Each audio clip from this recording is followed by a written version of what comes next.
बहुत समय पहले की बात है। एक छोटे से पहाड़ी गांव में आरव नाम का एक लड़का अपनी मां के साथ रहता था। आरव बहुत ही समझदार पर बेहद गरीब था। उसके पिता का निधन हो चुका था और मां बुनाई कर घर चलाती थी।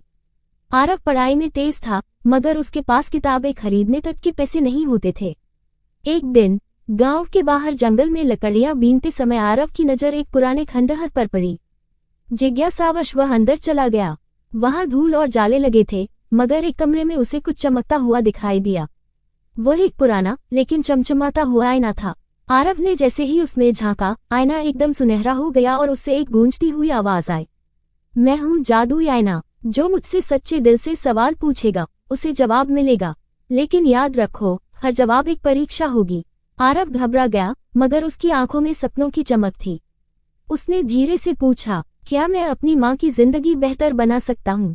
आईने में चमक आए और एक दृश्य दिखने लगा। एक बड़ा शहर, एक स्कूल जहाँ बच्चे पढ़ रहे थे और आरव एक शिक्षक बना खड़ा था। आईने की आवाज आई, तुम्हारा भविष्य उज्जवल है, लेकिन रास्ता कठिन है। अगर तुम 3 परीक्षाएं पास करोगे तो ये सपना सच हो सकता है। आरव ने हाँ में सिर हिलाया।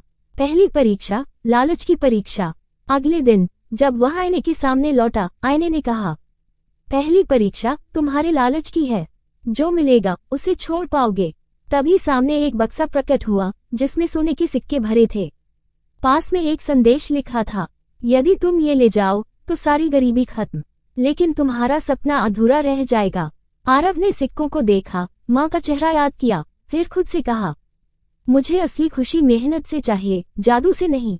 आईना मुस्कुराया और सिक्के गायब हो गए। दूसरी परीक्षा, भय की परीक्षा। अब आईना बोला, अब तुम्हें अपने सबसे बड़े डर से सामना करना होगा। तभी सब कुछ अंधेरा हो गया। चारों ओर डरावनी आवाजें आने लगी। सामने उसके पिता की परछाई आई, जो धीरे धीरे मिट रही थी। आरव कांप गया, मगर उसने आंखें बंद कर ली और बोला, मुझे डर नहीं, क्योंकि मेरी माँ और मेरे सपने मेरी शक्ति हैं। आवाजें शांत हो गईं, रोशनी लौटी, आईना फिर से चमका। तीसरी परीक्षा, बलिदान की परीक्षा। अब आईने ने कहा, अंतिम परीक्षा है त्याग की। अगर तुम शहर जाकर पढ़ाई करोगे तो अपनी माँ को छोड़ना होगा। क्या तुम उस दर्द को सह लोगे? ये परीक्षा आरव के लिए सबसे कठिन थी। उसकी माँ ही उसकी दुनिया थी, मगर माँ के लिए ही वो कुछ बनना चाहता था। उसने आंखें बंद की और एक आंसू बहाते हुए बोला, मैं जाऊंगा, लेकिन वादा करता हूँ हर सफलता माँ को समर्पित करूंगा। आईने ने अंतिम बार चमकते हुए कहा, तुमने सभी परीक्षाएं पास कर लीं, अब तुम्हारा रास्ता खुल गया है। अगले दिन गांव में एक आदमी आया। वह शहर के एक बड़े स्कूल का प्रधानाचार्य था। उसने बताया कि उन्हें गांव से एक होनहार छात्र चाहिए और आईने के निर्देश से वे सीधे आरव के पास पहुंचे हैं। आरव की मां रोई, मगर उसे आशीर्वाद दिया। आरव शहर चला गया। वहां उसने खूब मेहनत की, छात्रवृत्तियां जीती और सालों में एक बड़ा शिक्षक बना। उसने एक दिन अपने गांव लौटकर एक स्कूल खोला, आईना विद्यालय, जहां हर गरीब बच्चा मुफ्त में पढ़ सकता था। एक दिन जब वह स्कूल के एक कमरे की सफाई करवा रहा था, वहां दीवार में कुछ दबा हुआ मिला। वह वही जादुई आईना था, मगर अब उसमें कुछ नहीं दिख रहा था।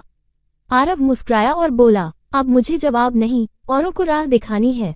अब यह आईना हर बच्चे की आंखों में होगा। आईना हल्की सी चमक में खो गया। कहानी कैसे लगा आप लोगों को कमेंट करके जरूर बताना।